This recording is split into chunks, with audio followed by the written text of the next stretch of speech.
మనమందరం మన బైబిల్ పట్టుకొని ప్రార్థన చేసుకుందాం. దేవా, నాతో మా అందరితో మాట్లాడు స్వామి అని మీరు ఎప్పుడూ ప్రార్థన చేసుకోండి. మీ జీవితాల్లో గొప్ప కార్యాలు ప్రభువా జరిగిస్తాడు.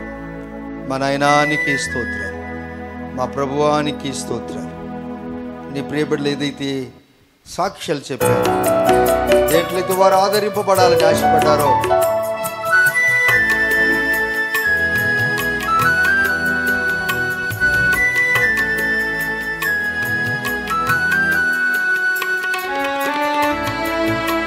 మా తండ్రి, మా మంచి కాపరి, పలువిధ సంగీత వాయిద్యములతో అలయాకుండగని బలము గలవలలో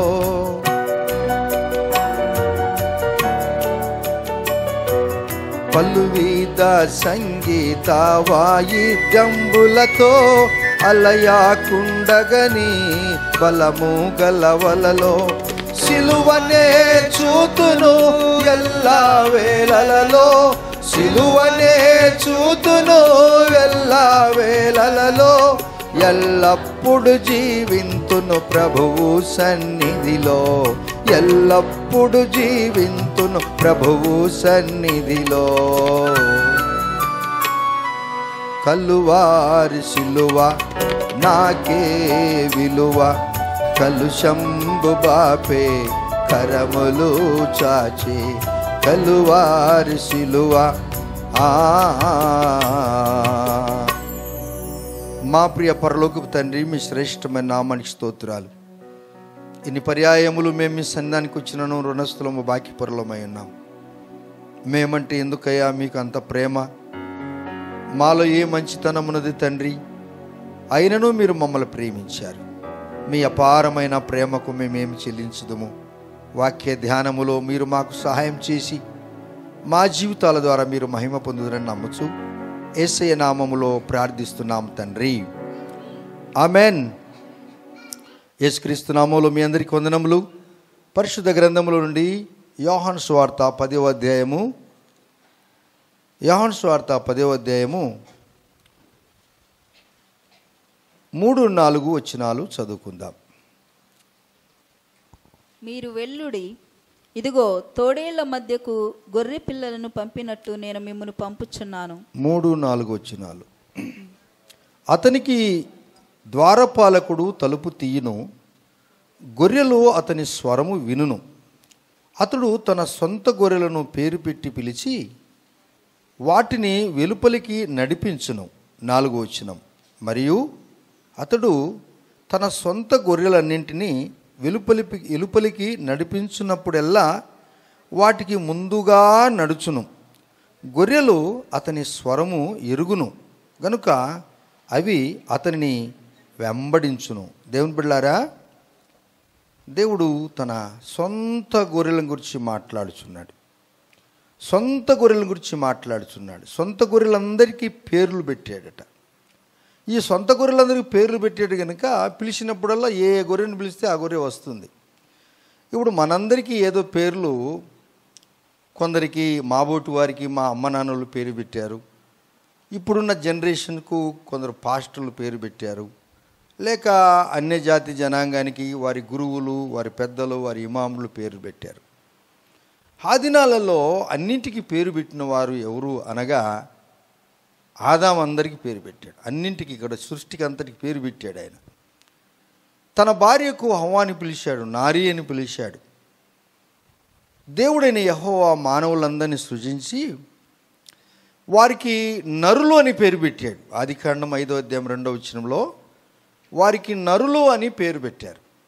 ఇప్పుడు మనందరికీ ఒకటి మనం పేరు పెట్టుకున్నాం. కొందరు వారి పేరు పెట్టి, అంటే పెద్ద అయిన తర్వాత, జ్ఞానం వచ్చిన తర్వాత తల్లిదండ్రులతో నామకరణ జరిగింది. ఇలాంటి నామకరణాలు అనేకం జరిగాయి. కానీ యేసు ప్రభువారు ఆయన పెట్టిన పేర్లేకు ఒక అద్భుతంగా ఉంటాయి. పితరార్థులకు అబ్రహాముకు అంటాడు, నీ పేరు అబ్రహాం అనబడదు, అబ్రహాం అనబడుతుంది. అబ్రామ్ అనబడదు, అబ్రహాం అనబడుతుంది అంటాడు. యాకోబు కంటాడు, ఇక మీదట నేను యాకోబు అనబడదు, ఇశ్రాయేలు అనబడుతుంది అంటాడు. అలాగా కొందరికి ఆయన కూడా కొన్ని పేర్లు అలా ఇనిషియేట్ చేశాడు, ఇలా మీరు ఉండండి అని చెప్పాడు. మొత్తానికి ఓవరాల్గా మనందరికీ పేర్లు ఎవరు పెట్టారు అనేది మీకు తెలుసు. కానీ యేసు ప్రభు వారు అంటాడు, గొర్రెలన్నిటికీ పేరు పెట్టాడట. ఇది చాలా అద్భుతం. దేవుడు మనలను క్రైస్తవ పిల్లలందరినీ గొర్రెలతో పోల్చాడు, విశ్వాసులందరినీ గొర్రెలతో పోల్చాడు. తర్వాత ఆయన కూడా గొర్రెగా అనిపించుకున్నాడు. యోహాను సువార్తలో మనం చూసినప్పుడు 1వ అధ్యాయము 29 వచనం అంటాడు, ఎవరంటాడు? యోహాను గారు అంటాడు, ఇదిగో లోక పాపములను మోసుకొని పోవు దేవుని. ఈ గొర్రెపిల్ల అనే మాట ఎందుకు మనం సంబోధిస్తున్నామనగా, ఈ భూమి మీద అరణ్యంలో అనేక జంతువులు ఉన్నాయి పిల్లారా. కానీ గొర్రెకు ఉన్నటువంటి ప్రాధాన్యత ఏంటి అనగా, ఈ గొర్రె అని ఎందుకు అంటారు? ఇది చాలామంది హేళన చేస్తున్నారు మనల్ని. గొర్రె అంటున్నారు. మంచిదయ్యా, నువ్వు గొర్రెను. కానీ మేము మిమ్మల్ని ఇంకొక మాట మేము అనం. హల్లెలూయా.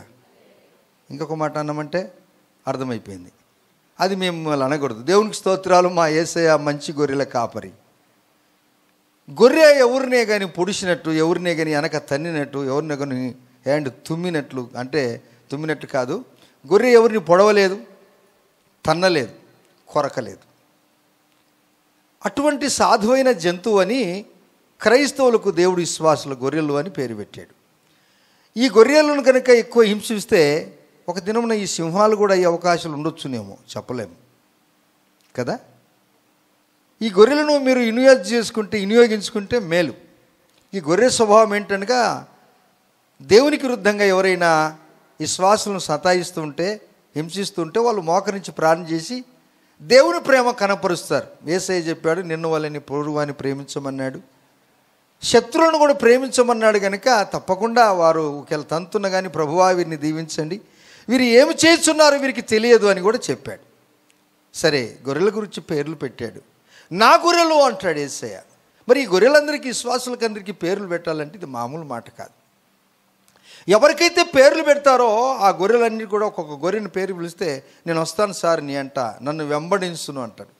ఏ గొర్రె అయితే నీ వెంబడిస్తుందో ఆ గొర్రె దేవుని యొక్క స్వరం వింటుంది, అనగా యజమాని యొక్క స్వరం వింటుంది.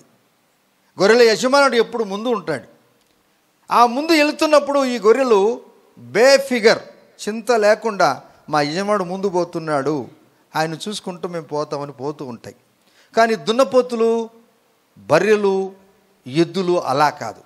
వాటిని తోలే కాపరి వెనక నుంచి తోలుతూ ఉంటాడు. హై పదా, హై పా, హై హై హై పరంట.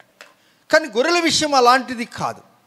మన జీవితం ఎటువంటి గొప్పది అంటే, ప్రభువారు మనతో మాట్లాడుతున్నాడు, చాలా ప్రాముఖ్యమైనటువంటి మనుషులము మనం, మామూలు వ్యక్తులం కాదు. దేవుడు మనందరికీ ఏమని పేరు పెడతాడు, ఈ పేర్లు మనం కలిగి ఉండాలి. నీకు సర్టిఫికెట్లో ఏం పేరుందో అది సర్టిఫికెట్లో కూడా ఉండాలి. నీకు ఎవరి ఇంట్లోంచి పేరు పెట్టాలంటే తప్పకుండా నీ సర్టిఫికెట్లో ఉన్న పేరు నీకు ఉండాల్సిందే. ఇప్పుడు ఆధార్ కార్డులో కూడా నీ పేరు నమోదైంది. నమోదు కాని వారు కూడా నమోదు చేసుకోండి. నీ ఆధార్ కార్డు, నీ నంబర్ అవి రెండు లింక్ చేసినప్పుడు భారతదేశంలో నువ్వు ఎక్కడికి వెళ్ళినను నీ పేరు, నీ నెంబరు, నీ ఇంటి విలాసము అన్నీ కూడా బహు జాగ్రత్తగా కరెక్ట్గా వచ్చేస్తాయి. అది లేకపోతే నీకు ఏదైనా బెనిఫిట్స్ ఉంటే రావు. అది కూడా చేయించుకోండి. ఈ లోకంలో మనం ఉన్నాం కనుక ఆధార్ కార్డు, పాన్ కార్డు, ఏండి డ్రైవింగ్ చేసేవాళ్ళు, ఏండి డ్రైవింగ్ లైసెన్సు, ఇండ్లు ఉన్నవారు ట్యాక్స్ కట్టేది, బండ్లు ఉన్నవారు ఇన్సూరెన్స్ కట్టేది, ఇవన్నీ కూడా ఒక క్రమం. ఇది శిస్తు. తప్పకుండా మనం గవర్నమెంట్ వారికి చెల్లించవలసిన సుంకం 100% చెల్లాల్సిందే. కరెంటు బిల్లు చెల్లించాల్సిందే. హల్లెలూయా. కరెంటు మీటర్ ఎవరు కేఈబీ వాళ్ళు వచ్చి పెరుక్కొని పోతే నీకు ఇన్సల్ట్, సిగ్గుసేటు. కరెంటు వాడుకున్నావు కానీ పెరికేసుకున్నావు, సిగ్గుసేటు. సరే, యేసుప్రభు వారు మన అందరికీ పేర్లు పెట్టాడు. ఆ పేర్లు, ఈ పేరును గురించి నేను చెప్పటం లేదు, సర్టిఫికెట్లు ఉన్న పేరుని గురించి నేను మాట్లాడట్లేదు, అది నీకు ఉండాల్సిందే. కానీ దేవుడు నీకు ఒక అద్భుతమైన నా పేర్లు నామకరణ చేయబోతున్నాడు. రండి, యెషయా గ్రంథము 62వ అధ్యాయము, యెషయా గ్రంథము 62వ అధ్యాయము 4వ వచనం చదువుకుందాం. ఎస్, విడువబడిన దానివని ఆ, ఇక మీదట నీవు అనబడవు. ఆ, పాడైనదని ఇకను నీ దేశమును గూర్చి చెప్పబడదు. ఉమ్. హెప్సిబా అని నీకును, హెప్సిబా అని నీకును, బ్యూలా అని నీ భూమి, బ్యూలా అని నీకును, నీ భూమికి పేరు పెట్టబడను. దేవుని బిడ్డలారా, ఈ మాటలు మనం చదువుతూ ఉన్నప్పుడు దేవుని నుండి మనము విడవబడే వారిమి కాదు, దేవుని యొక్క దృష్టిలో మనం పాడైపోయిన వారిమి కాదు. మన దేశాన్ని కూడా బాగు చేయటానికి మన దేశాన్ని గురించి కూడా ఆయన మాట్లాడుచున్నాడు. మనము ఈ భారతదేశంలో ఉన్నాం. భారతదేశము నా మాతృభూమి. ఈ భారతదేశ భూమి యందు నువ్వు పుట్టావు గనక నీవు నేను భారతీయ పౌరులం.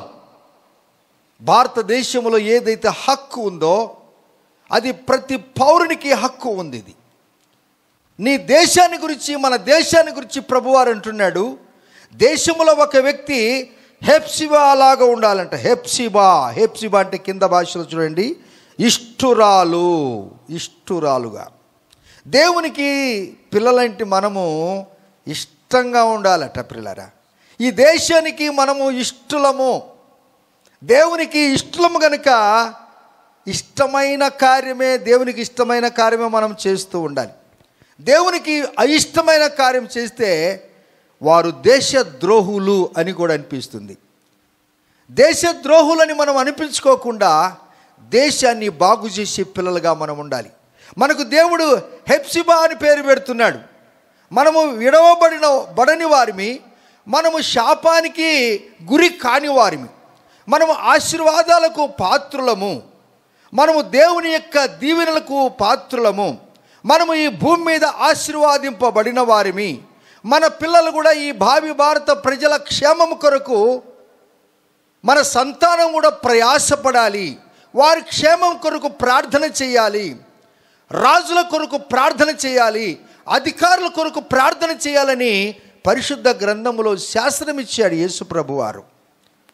అంటాడు యేసయ్య, ఇశ్రాయేలు ప్రజలకు మొట్టమొదటి రాజు సౌలు చెడిపోయాడు. ఆయన కూడా 40 సంవత్సరాలు ఏలాడు, కానీ వద్దన్న పని చేశాడు, అయిష్టమైన పని చేశాడు, దేవునికి దూరం అయిపోయాడు, ప్రజలను మోసం చేశాడు, దేవుని దుఃఖపరిచాడు. సమూయేలు న్యాయాధిపతిని, సమూయేలు ప్రవక్తను దుఃఖపరిచాడు. నిన్ను రాజుగా నేను ఎన్నుకున్నందుకు నేను పశ్చాత్తాపడుచున్నాను, నిన్ను రాజుగా నేను ఎన్నుకున్నందుకు నేను పశ్చాత్తాపడుచున్నానని సమూయేలు ప్రవక్త అన్నాడు. దేవుడు కూడా అన్నాడు, నిన్ను రాజుగా ఇశ్రాయేలు ప్రజల మీద నీకు సింహాసనం ఇచ్చినందుకు నేను పశ్చాత్తాపడుచున్నాను. నువ్వు దేవుని యొక్క మందిరములో ఏ స్థలములో కుర్చీలో కూర్చున్నావా, కింద కూర్చున్నావా, పరిస్థితిని బట్టి నిలబడ్డావా, ఓకే, ఇట్స్ ఫైన్, మంచిది. కానీ ఆ స్థలములో, నీ స్థలములో, నేనుండి ఈ స్థలములో నాకు ఇచ్చిన ఈ గౌరవ మర్యాదను బట్టి నేను దేవునికి ఎప్పుడు కూడా కృతజ్ఞుడిగా జీవించాలి. హల్లెలూయా, హల్లెలూయా, ప్రైజ్ ది లార్డ్. నువ్వు ఏ స్థలములో ఉన్నావో ఆ స్థలాన్ని బట్టి నువ్వు దేవుని ఎప్పుడు కూడా స్తుతిస్తూ ఉండాలి. దేవా, నీవు నాకు ఈ భాగ్యం ఇచ్చావు, నిన్ను నేను ఘనపరుస్తున్నాను. నేను పాడైపోవటానికి, నా దేశం పాడైపోవటానికి నీకు ఇష్టం లేదు, నేను బాగుపడటానికి మీకు ఇష్టమైంది. నన్ను ఇష్టురాలువి అన్నావు. ఇష్టురాలు, అక్కడ ఒక స్త్రీ పదం కనపడుతుంది. అది లేక ఆమె, వారు, ఇవన్నీ కూడా మంచి గౌరవనీయమైనటువంటి పదాలు. ఈ పదాన్ని మనం జ్ఞాపకం చేసుకున్నప్పుడు రాజైన దావీదు మరల మనకు జ్ఞాపకం వస్తాడు. ఎక్కడ కనపడతాడు అనగా 1 సమూయేలు గ్రంథము 16వ అధ్యాయం 12వ వచనం. The book of 1 Samuel chapter 16 verse 12. Okay, అతడు వారిని పిలువనంపించి లోపలికి తోడుకొని వచ్చి అతడు ఎర్రని వాడును, అతడికి రెండవ భాగం, నేను కోరుకున్నవాడని చెప్ప, నేను కోరుకున్నవాడు, నేను ఇష్టపడినవాడు ఇతడే. హల్లెలూయా. మనము యోహాను సువార్త 10వ అధ్యాయము 3-4 వచనాలు చదువుకున్నాం, గుర్తుపెట్టుకోవాలి. నా ఇష్టమైన గొర్రెలు, నేను పేరు పెట్టిన గొర్రెలు. ఇప్పుడు దావీదుని గురించి అక్కడ మాట్లాడుచున్నాడు. అక్కడ కూడా సమూయేలు ప్రవక్త వెళ్ళాడు. ఇదిగో సౌలు యొక్క ఏలుబడి అయిపోయింది. సౌలు ఏలుబడిలో అందరినీ నాశనం చేశాడు, వద్దన్న పని చేశాడు, దేశానికి విరుద్ధమైన పని చేశాడు. అందువలన సౌలు యొక్క సామ్రాజ్యము పతనమైపోయింది. ఇప్పుడు నేను ఏరుకున్నవాడు, నేను కోరుకున్నవాడు, నేను పేరు పెట్టి పిలిచినవాడు దావీదు అనగా బిలావుడు, ఇష్టమైన వాడు, దేవునికి ప్రియుడు. దేవునికి ప్రియముగా దేవుని బిడ్డలారా మీరు ఉన్నట్లయితే ప్రభువు మిమ్మల్ని దావీదులాగా ఆశీర్వదిస్తాడు. హల్లెలూయా చెప్పండి. Praise the lord. అయిష్టమైన పని చేస్తే సామ్రాజ్యానికి ఫుల్ స్టాప్ పెడతాడు. నీకు వేసే ఓట్లు కాదు ముఖ్యము, దేవుడు ఎన్నుకునేది. రాజులను ఎన్నుకునేవాడు దేవుడే. అందువలన ఏ రాజు అయితే వస్తాడో ఆ రాజును మనం తిట్టకూడదు అంటే ఆయన కొరకు ఎక్కువ ప్రార్థన చేయమన్నాడు యేసు ప్రభు వారు. ఆయనకిచ్చిన వ్యవధిలో, ఆ రాజరికంలో, ఆ ఏలుబడిలో, ఆయన సంస్థానములో ఆయన ఏ విధంగా ఏలాడో మరలా ప్రజలు ఒక దినము తీర్పిస్తారు. దేవుడు తీర్పిస్తాడు, అది ప్రజల ద్వారా రుజువుపరుస్తాడు. హల్లెలూయా, హల్లెలూయా. ఇలాంటి కార్యము మనము చేస్తూ ఉన్నప్పుడు దేవుడు అంటాడు, ఇదిగో నేను కోరుకున్నవాడు, నేను పేరు పెట్టినవాడు, నేను నీకు పేరు పెడుతున్నాను, మరలా నువ్వు రాజ్యాన్ని, నీ రాజ్యాన్ని నేను స్థిరపరుస్తాను అంటాడు. దేవుని పిల్లలారా, వారు వెలుపలికి వెళ్ళినప్పుడు అంటాడు, అంటే లోపలికి వచ్చేది ఒక విధానం అయితే బయటికి పోయేది మరి ఒక విధానము. వారు బయటికి వెళ్ళినప్పుడు నా దేవుడైన యెహోవా వారికి ముందుగా నడుస్తాడు. చప్పట్లు కొట్టి దేవుని చూద్దామా. అందుకే దావీదు అంటాడు, నువ్వు ఎక్కడికి వెళ్ళినను నేను వస్తానంటాడు. అంటాడా లేదా? అందువలన మీరు కూడా, సార్ మేము రేపు సినిమాకి వెళ్తున్నాం, మేము వస్తాము అని అంటే, వస్తారా మీరంటే నిన్ను గమనిస్తుంటాడు యేసయ్య. నువ్వు ఎక్కడికి వెళ్తున్నావో గమనిస్తుంటాడు. ఓ ప్రభువా, నేను సీరియల్ చూస్తున్నాను, చర్చిలో ప్రార్థన జరుగుతుంటే కూరగాయలు జరుగుతున్నాను, సీరియల్ చూస్తున్నాను, కూరగాయలు జరుగుతున్నాను, సీరియల్ చూస్తున్నాను అని అనుకుంటున్నావా? అప్పుడు కూడా యేసయ్య నిన్ను చూశాడు. చూస్తాము ఈమె ఎంతవరకు తరుగుతుందో, ఈమె తరిగి వాటిని తరిగి ఈమె తరిగికొని పోతుందో. ఏమండి, ఆ కత్తి కూడా తరిగే కత్తి కూడా కొన్ని పర్యాలు అది కూడా మెత్తనైపోతుందండి. నీవు కూడా నీ జీవితం చూసి ఇంకొకటి చూసి తరిగిపోతావు. నేను ఒక్కటి కేవలం సినిమా సీరియల్సే మీకు చెప్పాను. మిగతాలో కూడా, లోక విషయంలో కూడా నీవు ఎంత దానికి ఆకర్షణీయుడిగా ఉంటావో అప్పుడే నీవు తరిగిపోతావు, గుర్తు చేసుకోవాలి. కానీ యెహోవా యందైన భయము నీకు బలము పుట్టించింది, యెహోవా యందైన భయము నీకు ఇంపైన సువాసన కలిగిస్తుంది. ఆయన నిన్ను పేరు పెట్టి పిలిచాడు. ఆయన పేరు నీకు ఏం పెట్టాడు? ఇప్పుడు మొదటగా హెప్సిబా. ఏం పేరు పెట్టాడండి? అందరు చెప్పండి, మరోసారి చెప్పండి, ఇంకోసారి చెప్పండి, మరోసారి చెప్పండి. హెప్సిబా అనగా ఇష్టురాలువి, ఇష్టమైన బిడ్డవుగా. నీది సర్టిఫికేట్లో ఏ పేరు ఉందో అది ఉండాలి. నీవు దేవునికి ఇష్టడుగా జీవిస్తే యేసయ్య నిన్ను వెలిగిస్తాడు. హల్లెలూయా, హల్లెలూయా, ప్రైజ్ ది లార్డ్. ఇష్టడుగా ఉన్నాడు కనుక దావీదు సింహాసనం స్థిరపరచబడిందండి. 42 మంది రాజులు 720 సంవత్సరాలు ఏలారు అందరూ కలిసి. రాజైన దావీదు కంటే ఎక్కువ సంవత్సరాలు ఏలినటువంటి మనస్సే కూడా ఉన్నాడు. కానీ వారి సింహాసనాలు స్థిరంగా నిలబడవలేదు. కానీ రాజైన దావీదు సింహాసనమే స్థిరపరచబడింది. ఎందుకనగా ఇతడు నేను కోరుకున్నవాడు. ఒకసారి మీ పక్కలను చూసి యేసయ్య నిన్ను కోరుకున్నాడని చెప్పండి. ఉన్నావా? Okay, good bye. మీ పక్కల నుంచి మళ్ళీ ఒకసారి చెప్పండి, యేసయ్య నిన్ను కోరుకున్నాడు. ఎస్, యేసయ్య నన్ను కోరుకున్నాడు. చెప్పండి, యేసయ్య మనల్ని కోరుకున్నాడు. అదృష్టవంతులము కాదా? ఇప్పుడు యేసయ్య ఈ పేరు కనుక మనకు జీవిస్తే నువ్వు భూమి మీద ఒక ఇష్టడుగా జీవిస్తావు. నువ్వు దేవునికి ఇష్టడుగా ఉంటే అది ఎంత కష్టమైనా యేసయ్య నీకు తెచ్చిస్తాడు. ఎందుకనగా యేసయ్య నిన్ను పేరు పెట్టి ఇతడు నేను కోరుకున్నవాడు, ఈమె నేను కోరుకున్నది అంటాడా లేదా? ఎంత దూరమైనా, అది ఎంత భారమైనా, ఎంత దూరమైనా, అది ఎంత భారమైనా, యేసు వైపు చూడు నీ భారమంత తీరు, యేసు వైపు చూడు నీ భారమంత తీరు. తీరానికి చేరు, గమ్యానికి చేరు, తీరానికి చేరు, ఆ గమ్యానికి చేరు. చాలామంది ఎరగక కష్టాలలో మునిగిపోయి తేలలేక మునిగిపోయి అవి లేపాలంటే సైతాను తలకాయ నెత్తిన పెడితే మళ్ళా లోపలికి పోవటమే. దేవుడు అంటాడు, దావీదు జీవితంలో 40 సంవత్సరాలు ఎన్ని యుద్ధాలు జరిగాయండి? 5 సంవత్సరాలు ఒక వ్యక్తి రాజరికములు ఉన్నాయంటే అపోజిట్ పార్టీ వాళ్ళు ఎప్పుడు వాడిని కాళ్ళు దించి వీళ్ళు బయట కూర్చోవాలని ఉంటారు కదా. 40 సంవత్సరాలని ఏకదాటికి ఏలేడంటే మామూలు మాటలా? ఇది మామూలు మాటలా? అయితే దేవునికి నువ్వు ఇష్టలుగా జీవిస్తే నీకు హెప్సిబా, ఏం పేరండి నీ పేరు? హెప్సిబా, ఇష్టరాలివండి. ఇష్టమైన వారి మీ దేవునికి ఇష్టమైన వారికి కష్టమైన ఏమీ పర్వాలేదు. ఎస్, చప్పట్లు కొట్టమ్మా.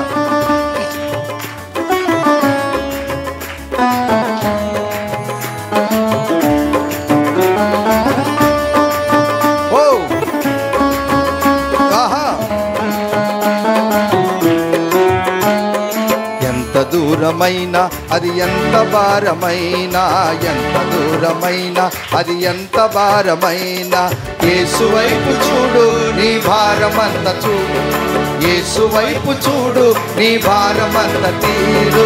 తీరానికి చేరు, ఆ గమ్యానికి చేరు, తీరానికి చేరు,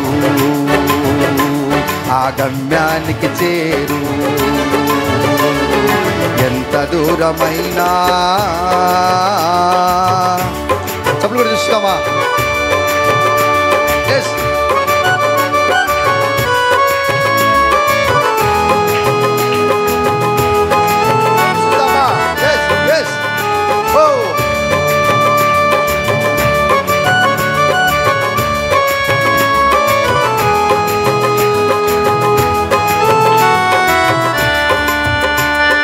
నడచి నడచి అలసిపోయినావా, నడువలేక సొమ్మసిల్లి నిలిచిపోయినావా, నడచి అలసిపోయినావా, నడువలేక సొమ్మసిల్లి నిలిచిపోయినావా.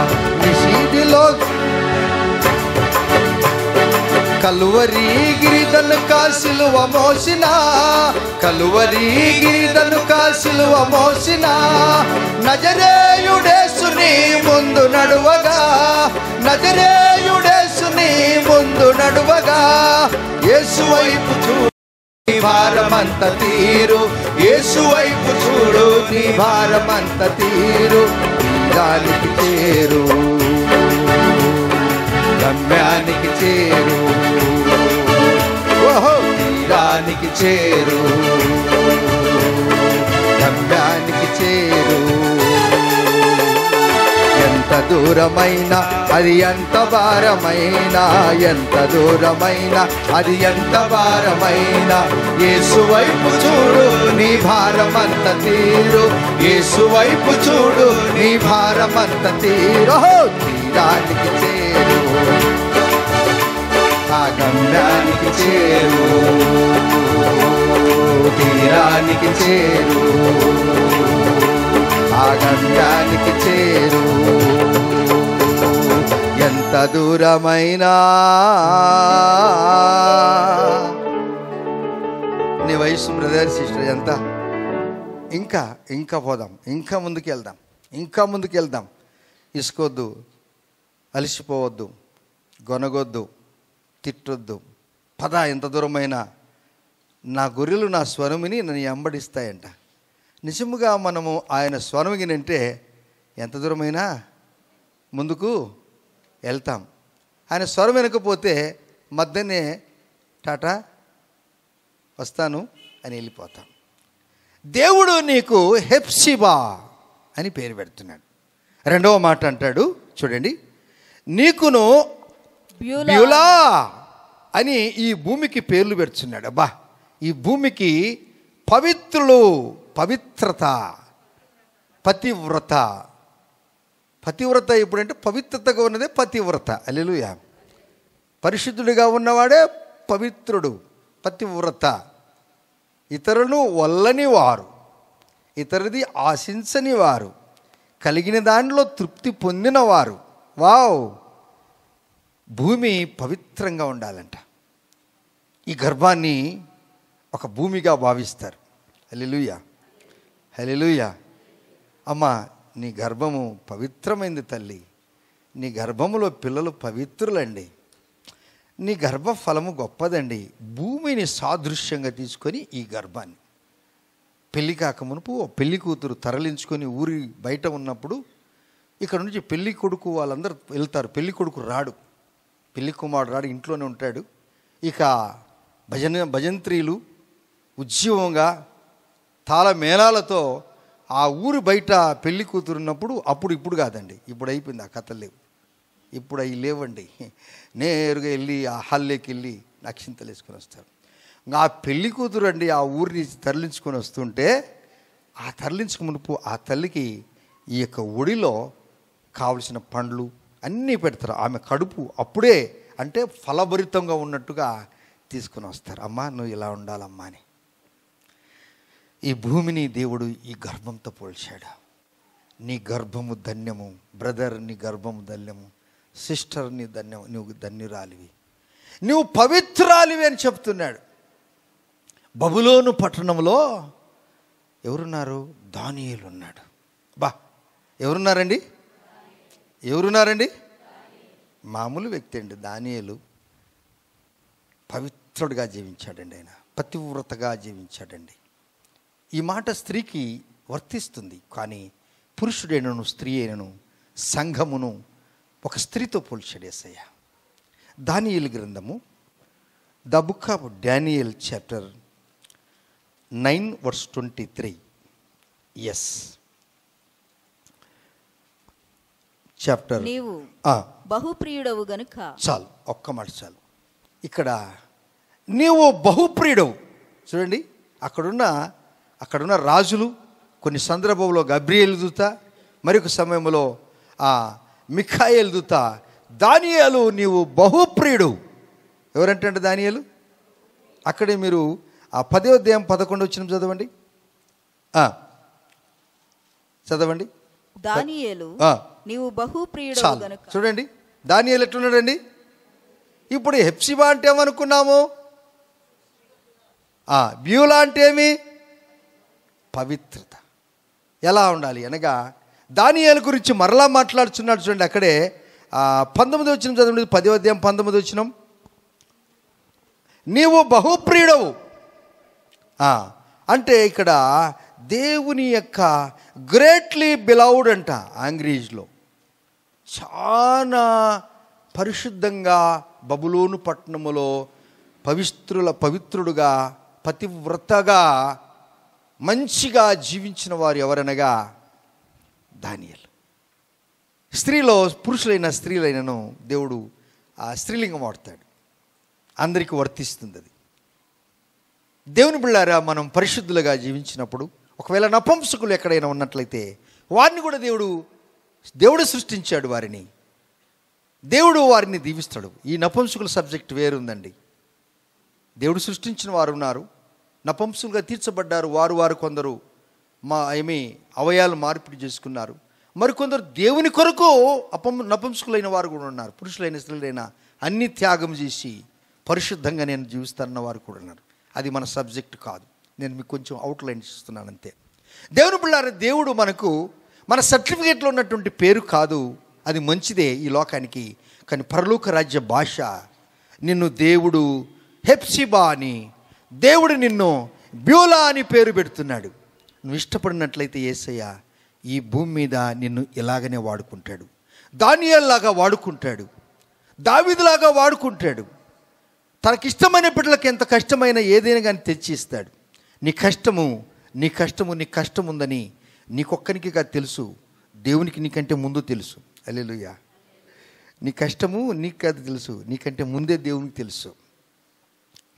నీ కష్టాలలో ఆయన తోడుగా ఉంటాడు. ఎందుకనగా నా పేరు పెట్టి నేను వారిని పిలిచాను, వారిని పేరు పెట్టి పిలిచాను. వారు వెలుపలికి వెలుచున్నప్పుడు వారికంటే నేను ముందుకు వెళ్తాను. మనం ఎక్కడ చదువుకున్నాం అన్నమాట? యోహాను సువార్త 10వ అధ్యాయము 3-4 వచనాల్లో మనం చదువుకున్నాం. అదే మీకు యోహాను సువార్త 10వ అధ్యాయము 27వ వచనంలో కూడా ఉంటుంది. నా గొర్రెలు నా స్వరము వినును, అవి నన్ను వెంబడించును, నేను వాటికి ముందుగా వెళ్తాను అని ప్రభువారు చెబుతూ ఉన్నాడు. దేవుని పిల్లారా, ఈ వాక్యాన్ని మనము తెలుసుకుంటున్నప్పుడు, మాట్లాడుతున్నప్పుడు, ధ్యానించుకుంటున్నప్పుడు, ఈ జీవితము మనకు కావాలని కోరుకున్నప్పుడు దేవుడు నిన్ను హెప్సిబా, నిన్ను బ్యూలా అని పేరు పెడతాడు. అప్పుడు నువ్వు దేవునికి ఇష్టడుగా ఏమండి పవిత్రమైన జీవితాన్ని జీవించటానికి అలవర్చుకుంటావు. Amen, amen. మనకు నిన్నటి దినమునున్న పవిత్రత కాదు, ఈరోజు ఇంకా కొంచెం ఒక కొత్త విధానానికి వెళ్దాం, రేపు ఇంకా కొంచెం కొత్తదనానికి వెళ్దాం. అంటే అనుదినము పరిశుద్ధతలో నుండి పరిశుద్ధత, పరిశుద్ధతలో నుండి పరిశుద్ధత, పరిశుద్ధతలో నుండి పరిశుద్ధతకి వెళ్ళినప్పుడే ఆయనకు దగ్గరగా మనము చేరగలం, లేకపోతే మనము దూరం అయిపోతాం. అందుకే ప్రభువారు అంటున్నాడు, రండి దేవుడు మనతో ఏం మాట్లాడుతున్నాడో మరలా మనం ఒకసారి 12వ వచనం దగ్గరికి రండి. అక్కడే అనగా యెషయా గ్రంథము 62:12, పరిశుద్ధ ప్రజలనియు యెహోవా విమోచించిన వారనియు వారికి పేరు పెట్టబడును. హల్లెలూయా. ఏం పేరంట మనకండి? ఇది 3వ పేరు, పరిశుద్ధ జనము. ఏమండి, ఎవరమండి మనం? అంటే అప్పుడే కదా ఎప్సివాలాగా బ్యూలాలాగా ఉంటేనే కదా మనం పరిశుద్ధ జనాంగంగా మార్చబడేది. ఈ జీవితం మనకున్నప్పుడు ఇది పరిశుద్ధ గుంపు అంట. ఇదే గుంపు అండి. పరిశుద్ధ గుంపులో మనం ఎప్పుడు ఉండాలంట. పరిశుద్ధ గుంపులో ఉంటే, పరిశుద్ధులతో కలిసి జీవిస్తుంటే, వాక్య జ్ఞానం కలిగిన వారితో ఉంటే, ప్రార్థన పరులతో నీవు ఉంటే, ఆత్మాభిషేకంతో నింపబడిన వారితో నీవు ఉంటే, ఆత్మ కలిగిన వారితో నువ్వు జీవిస్తూ ఉంటే, నీ సాహసం ఇలా పెరుగుతున్నప్పుడు నీవు కూడా బ్యూలలాగా, హెప్సిబాలాగా పరిశుద్ధ జనాంగంగా మార్చబడతావు. హల్లెలూయా. అలా కాకపోతే మనం ఏమైపోతాం అనగా అపరిశుద్ధులమై దేవునికి సన్నిహితులుగా ఉండవలసిన మనము సైతానుకు సన్నిహితులమవుతామంట. అప్పుడు దేవుని సన్నిధి మనకు దూరం అవబోతుంది. అన్నీ వస్తాయి, అప్పుడు మనకు డబ్బులు వస్తాయి, పొలం వస్తుంది, పంట వస్తుంది, హోదాలు వస్తున్నాయి. అప్పుడు మనకు అనిపిస్తుంది ఇది బాగుంది కదప్పా అని అనుకుంటున్నప్పుడు కాస్తను దేవునికి కొంచెము దూరమైపోతూ ఉంటామంట. దేవునికి మనం దూరమైపోతూ ఉన్నప్పుడు అపవాదికి దగ్గరగా పోతున్నామంట. అప్పుడు పరిశుద్ధాత్మ దేవుడు నీకు ఏమంటారంటే, ఏంటి ఏంటి ఏంటి ఏంటి ఏంటి ఏంటి ఆరంభంలో బాగుంటివి కదా, ఆరంభంలో చాలా బాగుంటివి కదా, నాకు సన్నిహితుడిగా ఉంటివి కదా. అప్పుడు నీకు కాస్త తక్కువ ఉన్నది, ఏదైనా లోక వచ్చుబడి రాబడి కొంచెం తక్కువ ఉన్నది, అయినను నేను నీకు ఇష్టంగా జీవించాను. ఆ కొద్ది దాంట్లో నేను నిన్ను ఆశీర్వదిస్తూ వచ్చాను. ఇప్పుడు నువ్వు దూరం అయిపోయావు గనక చాలా గొప్పది నీకు వస్తున్నది, కానీ నీకు ఆశీర్వాదాలు దూరం అయిపోయాయి. లోకము నీకు వచ్చేసింది. ప్రభు మరలా ప్రేమతో చెప్తాడు, నాకు దూరం అవుతున్నావా, జాగ్రత్త. అందుకే మొట్టమొదట్లో యెషయా గ్రంథములో 4వ వచనంలో అంటాడు, 62:4, ఎడోబడిన దానవనిక మీదట నీవు అనబడవు, పాడైన దాని నీవు నీ దేశం గురించి చెప్పబడదు. ఎడోబడిన దానివని ఇక మీదట నేను నిన్ను అనను, పాడైన దానవు అని నేను నీకు చెప్పను. కానీ నువ్వే విడవబడిపోతున్నావు, నువ్వే నా చేయి ఇదిలించుకొని పోతున్నావు, నీవే నీ జీవితం నువ్వే పాడు చేసుకుంటున్నావు. అయినా నేను నా చేతులు చాచి దినమెల్లా నేను నీకు స్వాగతం ఇస్తున్నాను. చప్పలు కూడా దేవుని చూద్దామా. మా నాయన స్తోత్రాలు. ఎందుకయ్యా నేనంటే మీకు ఇంత ప్రేమ? ఇప్పుడు 3వ మాటలు అంటాడు, పరిశుద్ధ జనులంట మనం, పరిశుద్ధ ప్రజలమని ప్రభువారు మనల్ని బోధిస్తున్నాడండి. ఒక ప్రత్యేకమైన జనాంగము మనం. అంటే అందరు ఇతరులంతా మనకు శత్రువులని కాదు, కానీ నీ మాట, నీ చూపు, నీ తలంపు, నీ ఉద్దేశాలు, నీ ప్రణాళికలన్నీ కూడా ఒక పరిశుద్ధ వ్యవహారములో ఉంటే ఈ లోకములో నీవు చేసే ప్రతి పని పరలోక రాజ్యానికి పెట్టుబడిగా ఉంటుందంట. అది ఆమేన్. ఎంతమంది నమ్ముతారు ఈ మాట? ఎస్, పరలోక రాజ్యానికి పెట్టుబడి నేను పెట్టాల స్వామి. అప్పుడే నేను బ్యూలా అనియు, హెప్సిబా అనియు, పరిశుద్ధ జనమని మీరు నాకు నామకరణ చేస్తారు. నీవు పుట్టినప్పుడు మీ అమ్మ నాన్న లేక ఏదైనా గురువులు, ఫాదర్లు, పాస్టర్స్ నీకు పేరు పెట్టారా? అది ఉండాలి నీ సర్టిఫికెట్లో, అది ఉండాలి నీ సర్టిఫికెట్లో. కానీ పరలోక రాజ్యానికి మాత్రము ఇవి చాలా అవసరం. అందుకే యేసు ప్రభు వారు ఎక్కడో రాసిన మాటలు ఇక్కడ ఎందుకు తీసుకుని వచ్చాడు అనగా, ఈ ఆఖరి దినాలలో దేవుడు మనకు ఇటువంటి బోధ ఎంతో అవసరము. అలా కాకుండా మనం పైపూత పూసుకొని వెళ్ళిపోతే, పైపూత పూసుకున్న వారి జీవితం అంతా ఏమవుతుందో తెలుసా? ఎండ తగిలేసరికి ఒరిజినల్ బయటకు వచ్చేస్తుందండి, పైపూత వెళ్ళిపోద్దండి. ఏమండి, ఐస్ క్రీమ్ ఎండ తగిలితే గట్టిగా ఉంటుందా, వెళ్ళి కారిపోద్దా? అంతే, అలాగనే ఉంటుందండి. ఏదైనా పైపూత అంతే, ఒరిజినాలిటీ బయటకు వచ్చేస్తుంది. నీవు పరిశుద్ధ జనమని, యెహోవా విమోచించిన వారని నేను నీకు పేరు పెడుతున్నాను. హల్లెలూయా. యెహోవా చేత విమోచింపబడిన వారిమే మన గనుక దేవుని యొక్క చేతిలో మనము బలమైన వారముగా దేవుడు మనల్ని పరిగణిస్తున్నాడు. దేవుడు మనల్ని ఎలా చూస్తున్నాడో మీరు అలాగనే 62వ యెషయా గ్రంథము 3వ వచనం చదువుకుందాం. నీవు యెహోవా చేతిలో భూషణ కిరీటము, అబో ద క్రౌన్ ఆఫ్ గ్లోరీ, దేవుని యొక్క చేతిలో మనం ఎలా ఉన్నామండి? భూషణ కిరీటము. కిరీటము ఎక్కడ పెడతారండి? ఆ కిరీటానికి రత్నములతో అలంకరింపబడుతుందంట. ఈ అబ్బాయి ఈ అమ్మాయి ఆ కిరీటాన్ని పెట్టినప్పుడు ఇలా తిరిగినప్పుడు ఆ లైట్లకు అది మెరుస్తుంటుంది, తల రిఫ్లెక్ట్ కొడుతుందంట, రిఫ్లెక్షన్ అవుతుందంట. దేవుని యొక్క హస్తాల్లో నువ్వు ఎలా ఉన్నావు అనగా, ఆయన హస్తాల్లో ఉన్న కిరీటం నీ తల మీద పెట్టాలని ఇష్టపడుతున్నాడు. ఎంతమంది ఇష్టపడతారు? ఎస్ బ్రదర్, సిస్టర్, తమ్ముడు, చెల్లి, ఈ వాక్యం ద్వారా నేను ఎందుకు ప్రోత్సహిస్తున్నాననగా, దేవుడు నిన్ను ఒకటి హెప్సిబా, రెండవది బ్యూలా, మూడవది పరిశుద్ధ ప్రజలు, నాలుగవది విమోచింపబడినవారు. అంతటితో ఆయన ఊరుకోక అంటాడు, నీవు యెహోవా చేతిలో భూషణ కిరీటముగాను, నీ దేవుని చేతిలో రాజకీయ మకుటముగాను. నువ్వు చప్పలు కూడా దేవుని చూద్దామా? రాయల్ డయాడియం అని అంటారంట. రాయల్ డయాడియం అంటే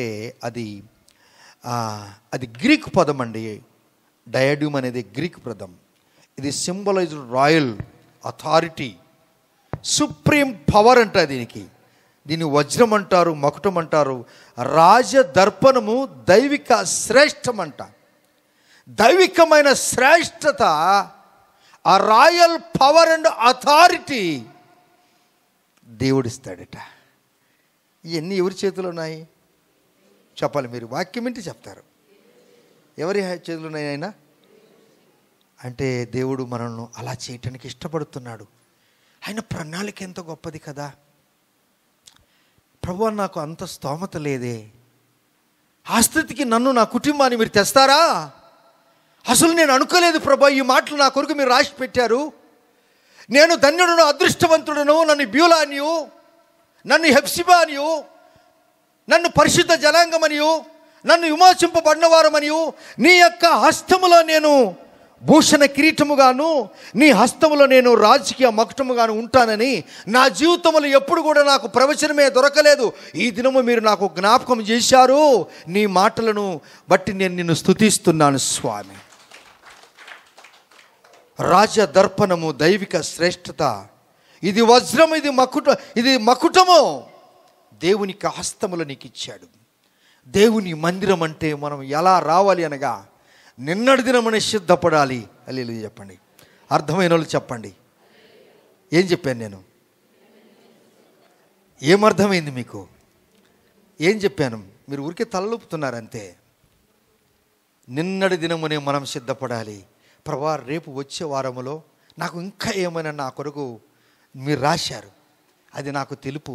సో దట్ నా యొక్క విశ్వాసాన్ని నేను పెంపొందింపజేసుకుంటాను. హల్లెలూయా. ఎంత కష్టమైనా, ఎంత నిష్ఠూరమైన, నీ వేదనలు, బాధలు వచ్చినా కానీ నేను ఇది పోగొట్టుకోకుండా నేను చూసుకోవాలి. ప్రభువా, ఏమేమి పోగొట్టుకోకుండాలి చెప్పండి, చెప్పాలి. హెప్సిబా అనేది పోగొట్టుకోకూడదు, బ్యూలా అనేది పోగొట్టుకోకూడదు, పరిశుద్ధతని పోగొట్టుకోకూడదు, విమోచన నేను పోగొట్టుకోకూడదు. ఇలా మీరు 4 ఏళ్ళు చూపగలరా? ఉన్నవాళ్ళు, ఏళ్ళు ఉన్నవాళ్ళు చూపించండి. ఏళ్ళు లేని వాళ్ళు ఏం చూపిస్తారు? ఏళ్ళు ఉన్న వాళ్ళు చూపించండి. Yes, number 1 Beulah, Hephzibah. Number 2 number 3 పరిశుద్ధత. నెంబర్ 4 విమోచన. ఆఖరిని అంటాడు యేసయ్య 3వ వచనంలో, నీవు నా చేతిలో భూషణ కిరీటముగాను నీ దేవుని చేతిలో రాజకీయ మకుటముగాను ఉంటావు నీవు. ఈ మాటలు మనము చదువుతూ ఉన్నప్పుడు దేవుడు మన జీవితంలో ఏదో ఒక గొప్ప కార్యం. జకరియా గ్రంథము చదవండి ఒకసారి. 9వ అధ్యాయము 16, 17 వచనాలు చదువుకొని ముగించుకుందాం. The book of Zechariah chapter 9, 16 and 17 చదువుకుందాం. నా జనులు యెహోవా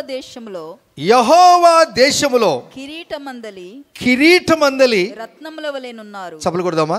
ఎలా ఉన్నారు నా ప్రజలు? యెహోవా దేశంలో ఎట్లున్నారండి? కిరీటమందలి రత్నముల వలె ఉన్నారు. కిరీటానికి అందం ఏంటనగా రత్నమే. ఏమండి, రత్నాలు లేకుండా కిరీటం ఉంటే అంత మజా ఉండదండి. అందుకే ఇది ఎలా ఉండాలి ప్రభువా అంటే, మీకు ఇది మనకు కనపడదు పిల్లరా. ఒక దినమా ఆ చేతికి మనల్ని తెస్తాడు యేసు ప్రభువారు. ఆమేన్ చెప్పండి. నమ్మితే చెప్పండి, మళ్ళీ చెప్పండి. ఆమేన్ అంటే అర్థం ఏంటి? అర్థం ఏంటండి? ఎస్. ఇంకోటి ఏమంటాడండి అక్కడ 16 వచనం 2వ భాగంలో, గనుక కాపరి తన మందను రక్షించున్నట్లు వారి దేవుడైన యెహోవా ఆ దినమున వారిని రక్షించును. ఆమేన్. ఇది మనం ఎక్కడికి నేరుగా వచ్చేసాము? యోహాను సువార్త 10వ అధ్యాయము 3వ వచనము 27వ వచనములు ఉన్న మాటలు యోహాను గారు రాయకమునిపే జకరియా గారు రాశారు. హల్లెలూయా. అంటే వారికి లింక్ అసలు కొన్ని వేల సంవత్సరాల క్రితం అండి. అది క్రీస్తుకు పూర్వం, ఇది క్రీస్తుకు శకము. అది పాత నిబంధన గ్రంథం, ఇది కొత్త నిబంధన, ఇది కృపాయుగము. నేను ఉండేది. Praise the Lord. అంటే దేవుడు మనకు నిన్న నేడు నిరంతరం ఏకరీతిగా ఉన్న దేవుడు అలనాడు మన పితరాడుతో మాట్లాడినటువంటి మాటలు ఈ దినం మనకు కూడా చెప్తున్నాడు. మన జీవితాన్ని మార్చడానికి, నూతనమైన కృప నుండి కృపలోనికి ఎదగటానికి మనల్ని పిలుస్తున్నాడు. ఆ కంటిన్యూ 17వ వచనంలో, వారు ఎంతో క్షేమముగా ఉన్నారు, వారెంతో సొగసుగా ఉన్నారు, ధాన్యము చేత యవనులను క్రొత్త ద్రాక్షారసంతో యవన స్త్రీలను వృద్ధి పొందుచూ ఉన్నారు. ఈ మాటలన్నీ దావీదు గారు ముందే రాశారు. 128వ కీర్తన 1 నుంచి 6 వరకు చదువుకున్నప్పుడు, యెహోవా యందు భయభక్తులు గలవాడు ఈ విధముగా ఆశీర్వాదింపబడునని ఒక లిస్ట్ ఇచ్చాడు. Praise the Lord. హల్లెలూయా. నేను దాదాపు 103 పెళ్ళిళ్ళు చేశాను. పెళ్ళిళ్ళలో ఎన్నో వాక్యాలు చెప్పాను. కొన్ని నేను సర్టిఫై చేసిన 103లో ఒక్క కుటుంబం మాత్రమే ప్రాబ్లం అయింది. 1-2 కుటుంబాలు బాగైనాయి, మరలా బాగైపోయినారు. ఒక్క కుటుంబం మాత్రమే విడిపోయింది. అది ఎందుకు పోయిందో వాళ్ళకి తెలుసు. కానీ ఎన్నో వందల పెళ్ళిళ్ళలో నేను వాక్యం చెప్పాను, కానీ 128 కీర్తన గురించి చెప్పాను. హల్లెలూయా. ఎక్కడికి వెళ్ళినా ఆ మాటలే నేను చెప్పాను. ఆ దీవెనకర మాటలు జకరియా ద్వారా, ఆ ఆశీర్వాదకరమైన మాటలు యోహాను ద్వారా, నేను పుట్టక మునిపే ఆదికాండం 1వ అధ్యాయం 26-27 వచ్చినటువంటి ఆశీర్వాదాల మాటలు ప్రభువారు ఇచ్చినప్పుడు, దేవుడు నిన్ను హెప్సిబా అవలే, దేవుడు నన్ను బ్యూలా అవలే, దేవుడు నన్ను పరిశుద్ధ జనాంగంగా, దేవుడు మనల్ని విమోచింపబడిన వారుగా, దేవుడు నన్ను ఆయన చేతిలో ఉన్నటువంటి రాజకీయ మకుటముగా. ఆ పై వచనం ఏంటండి అమ్మా? ఒక్క నిమిషం, నేను మీ దగ్గరికి వస్తున్నాను ప్రియులారా. అక్కడ అంటున్నాడు 3వ వచనంలో, నీవు యెహోవా చేత భూషణ కిరీటముగాను నీ దేవుని చేతిలో రాజకీయ మకుటముగానే ఉంటావు. ఇది పరిశుద్ధ జనాంగానికి ఇచ్చినటువంటి గొప్ప ఆదరణ, వాగ్దానమైన మాట. కళ్ళు మూసుకుందాం, పరిశుద్ధులతో కలిసి జీవిద్దాం. మన దేశంలో కూడా పరిశుద్ధత రావాలని మనం ప్రార్థన చేస్తాం. ఆ రాజు మనం చూడాలి, ఆ రాజును మనం చూడాలి, ఆ రాజును మనం చూడాలి. పరిశుద్ధ గుంపులో మనం జీవించాలి, పరిశుద్ధులుగా మనం జీవించాలి, ఇష్టలుగా జీవించాలి, బ్యూలలాగా జీవించాలి, హెప్సిబాలాగా జీవించాలి, విమోచింపబడిన వారిగా మనం జీవించాలి. దేవుని కొరకు సాక్షులుగా జీవిస్తామా? ఆయన గుంపులో ఉందామా? ఆ గుంపులో మనము, ఆ మందలో ఒకరము నువ్వు వెలుపలికి వెళ్ళినప్పుడు, లోనికి వచ్చినప్పుడు నీవు దింపబడతావు. నీకు ఆదరణ ఉంటుంది. నీ జీవితమే ఒక ప్రత్యేకమైనది. దేవుడు అంటాడు, నేను పేరు పెట్టాను, నేను కోరుకున్నవాడు ఇతడే. నేను కోరుకున్న సిస్టర్స్ బిడ్డ ఈమె, ఈమె, ఈమె, ఈయనే. నువ్వు కోరుకున్నా, ప్రభువా నేను నిన్ను కోరుకున్నవాడను. అయ్యా నువ్వు నన్ను కోరుకున్నావయ్యా. మనం ఏకమే, మనం వేరు వేరు కాదు, మనం ఏకమే. మనం ఏకంగా ఉందామా యేసుతో? అప్పుడు అంటాడు, నిన్ను యేసయ్యా నీవు ఇక మీదట విడవబడిన దానివి కాదు, నీవు పాడైన దానివి కూడా కాదు. నీవు హెప్సిబా, నీవు బీలా, నీవు పరిశుద్ధ ప్రజలు, నీవు విమోచింపబడిన వాడివి. నీవు నా చేతిలో భూషణ కిరీటము, నీవు నా చేతిలో రాజకీయ మకుటము. కిరీటములో రత్నములు ఉన్నాయంట. నా పిల్లలు కిరీటంలో రత్నములు ఉన్నప్పుడు తలతల తలతల మెరుస్తున్నప్పుడు, ఆహా ఇంత ఉన్నతమైన స్థితికి వీరు వచ్చారా? స్తోత్రం, హల్లెలూయా. ఎప్పుడు నువ్వు విసుక్కోకూడదు. ఏ విషయంలో కూడా, దేవుని విషయంలో నువ్వు విసిగిపోతే నువ్వు కరిగిపోతావు. దేవుని బిడ్డ, ఆ కత్తి కూడా తరిగి ఆ కత్తి కూడా తరిగిపోతుంది. నువ్వు పాపములో జీవిస్తూ ఉంటే తరిగిపోయి అరిగిపోయి చివరికి దూరం అయిపోతావు. అయితే దేవుని కొరకు నువ్వు జీవిస్తే ప్రభువు నిన్ను రాజకీయ మకుటముగా వాడుకుంటాడు. దేవుడు నిన్ను భూషణ కిరీటముగా వాడుకుంటాడు. స్తోత్రమయ్యా, థ్యాంక్ యూ లార్డ్, హల్లెలూయా. నాయనా నేను నిన్ను చూస్తాను, నేను పరిశుద్ధ గుంపులో నిన్ను జీవిస్తాను. అందరము దేవుని స్తుతిద్దామా? చేతనెత్తి ఒకటే విధముగా చప్పలు కొడదాం.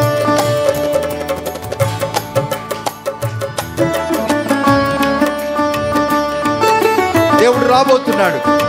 ఆయన రాజ్యములో నీవు రాజకీయ మకుటముగాను, ఆయన చేతిలో నీవు భూషణ కిరీటముగాను ఉంటావు. పరిశుద్ధ గుంపుల జీవితమా? ప్రియ యేసు రాజులోనే చూచిన చాలు, మహిమలోనే నాయనతో ఉంటే చాలు. మరోసారి ప్రియ యేసు రాజకీయ మకుటం బ్రదర్, నువ్వు మహిమలోనే నాయనతో ఉంటే చాలు. నిత్యమైన మోక్ష గృహము నందు చేరి, నిత్యమైన మోక్ష గృహము నందు చేరి, భక్తుల గుంపులో సించిన చాలు, భక్తుల గుంపులో సించిన చాలు.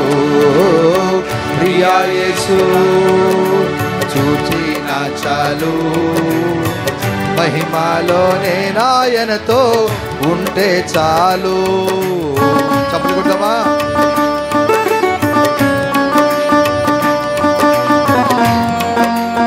స్తోత్రమయ్యా. అలిసిపోకుండా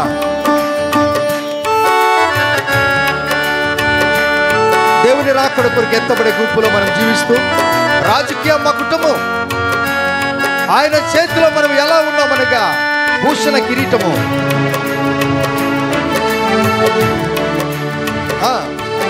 ఎస్,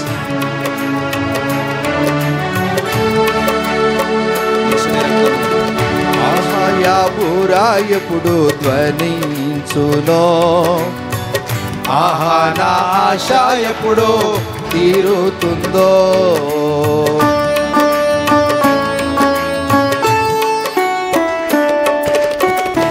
ఆహాయాబురా ఎప్పుడు ధ్వనించునో, ఆహా నా ఆశ ఎప్పుడో తీరుతుందో. తండ్రి నా కన్నీటిని తుడచునెప్పుడో, తండ్రి నా కన్నీటిని తుడచునెప్పుడో. ఆశతో వేచి ఉండే నా హృదయం, ఆశతో వేచి ఉండే నా హృదయం. ప్రియా యేసు రాజును నేచు.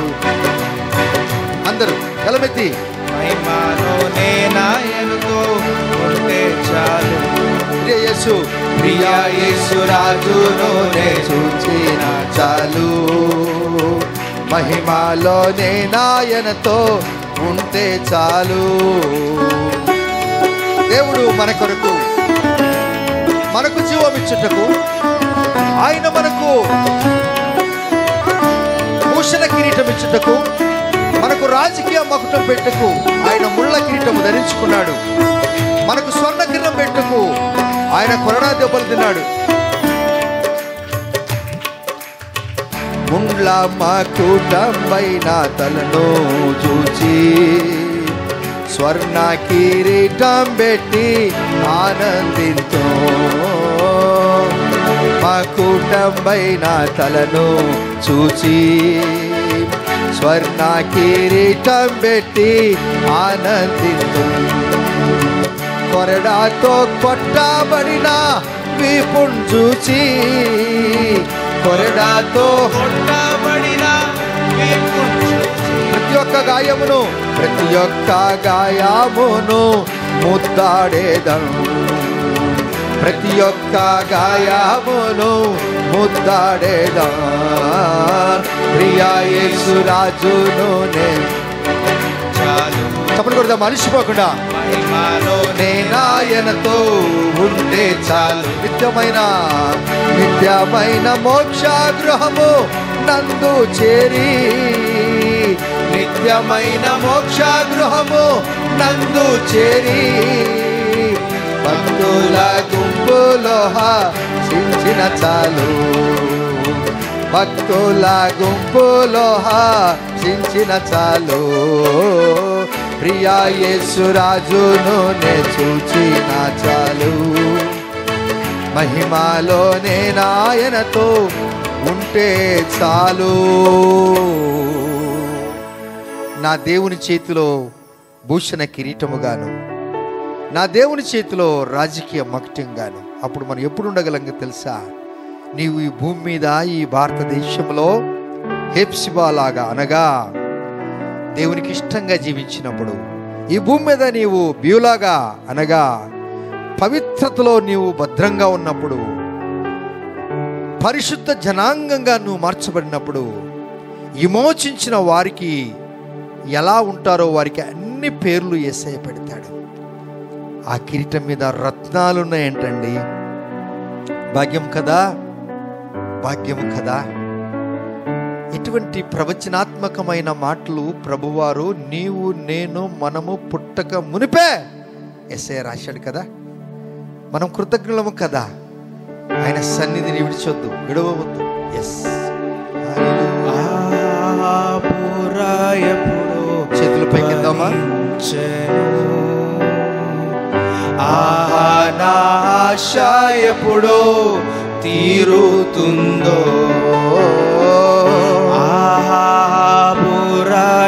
క్రైస్తవ జీవితానికి ఇది ఒక మూలరాయి, ఇది అద్భుతమైన రాయి. ఆశ ఎప్పుడో తీరుతుందో, తండ్రి నా కన్నిటిని, తండ్రి నా కన్నీటిని తుడుచునెప్పుడో, తండ్రి నా కన్నీటిని తుడుచునెప్పుడో, ఆశతో వేచి ఉండే నా హృదయం, ఆశతో వేచి ఉండే నా హృదయం. ఆహాయాపురా ఎప్పుడో ధ్వని చూను, ప్రతి ఒక్కరి నోట ఆహా నా ఆశ ఎప్పుడో తీరుతుందో, ఆహాపురా ఎప్పుడు ధ్వనించునో,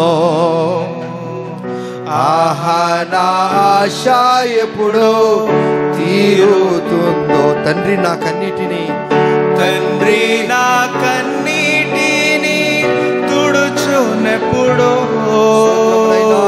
తండ్రి నా కన్నీటిని తుడుచునెప్పుడో, ఆశతో వేచి ఉండే నా హృదయం, ఆశతో వేచి ఉండే ఆశ్రయం. ప్రియా యేసు రాజులోనే చూచిన చాలు మహిమతోనే నాయనతో ఉంటే చాలు. నిత్యమైన మోక్ష గృహము నందు చేరి భక్తుల గుంపులో హర్షించిన చాలు. అదే చాలు మనకు. అలా తీర్మానం చేసుకో. నీకు జీవ కిరీటం ఇచ్చుటకు ఆయన ముళ్ళ కిరీటం ధరించుకున్నాడు. ఆయన చేతిలో నీవు భూషణ కిరీటముగాను, ఆయన చేతిలో నీవు రాజకీయ మకుటంగానున్నావు. నీకు హెప్సిబా నీవు, బీలా నీవు, పరిశుద్ధ జనమని విమోచింపబడిన వారమని దేవుడు మనకు పేర్లు పెట్టాడు. నీ పేరు ఏదో అది నాకు సంబంధం లేదు, కానీ యేసయ్య నీకు చేసిన మాట, ఆయన డిక్లరేషన్, అదే దేవుడిని దీవిస్తాడు. మీ కొరకు నేను ప్రార్థన చేస్తున్నాను. తండ్రి, నీ నామానికి వందనాలు ప్రభువా. ఘనంగా మీరు నడిపించారు ఈ సర్వీసును.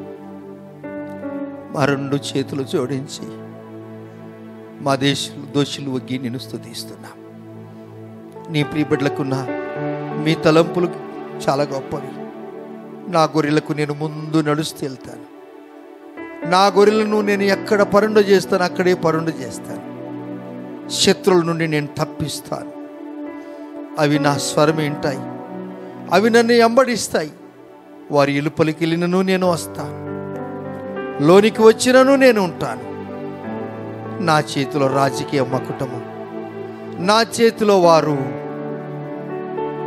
భూషణముగా వారు జీవిస్తారు. దేవా, మీ మాటలు బట్టి స్తోత్రాలు. నీ ప్రియబిడ్డలు దీవించి ఆశీర్వదించి నీ కృపలో పెంచు. మీకు సన్నిహితులుగా జీవించి కృపనిస్తారని, భూపరలోక ఆశీర్వాదాలు తెలిపి మయం పొందుతారని యేసయ్య అధికారము గల నామములోనే ప్రార్థించి అడిగి పొంది ఉన్నాము తండ్రి. ఆమెన్. తండ్రికి దేవుని ప్రేమ, కుమారుని కృప, పరిశుద్ధాత్మ దేవునికి అన్ని సాహసమికుడు మనందరికీ దేవుని చేతిలో మనము రాజకీయ మకుటముగా జీవించుదుముగాక. ఆమెన్. Praise the Lord. దేవుడు దీవించి ఆశీర్వదించును గాక. God bless you.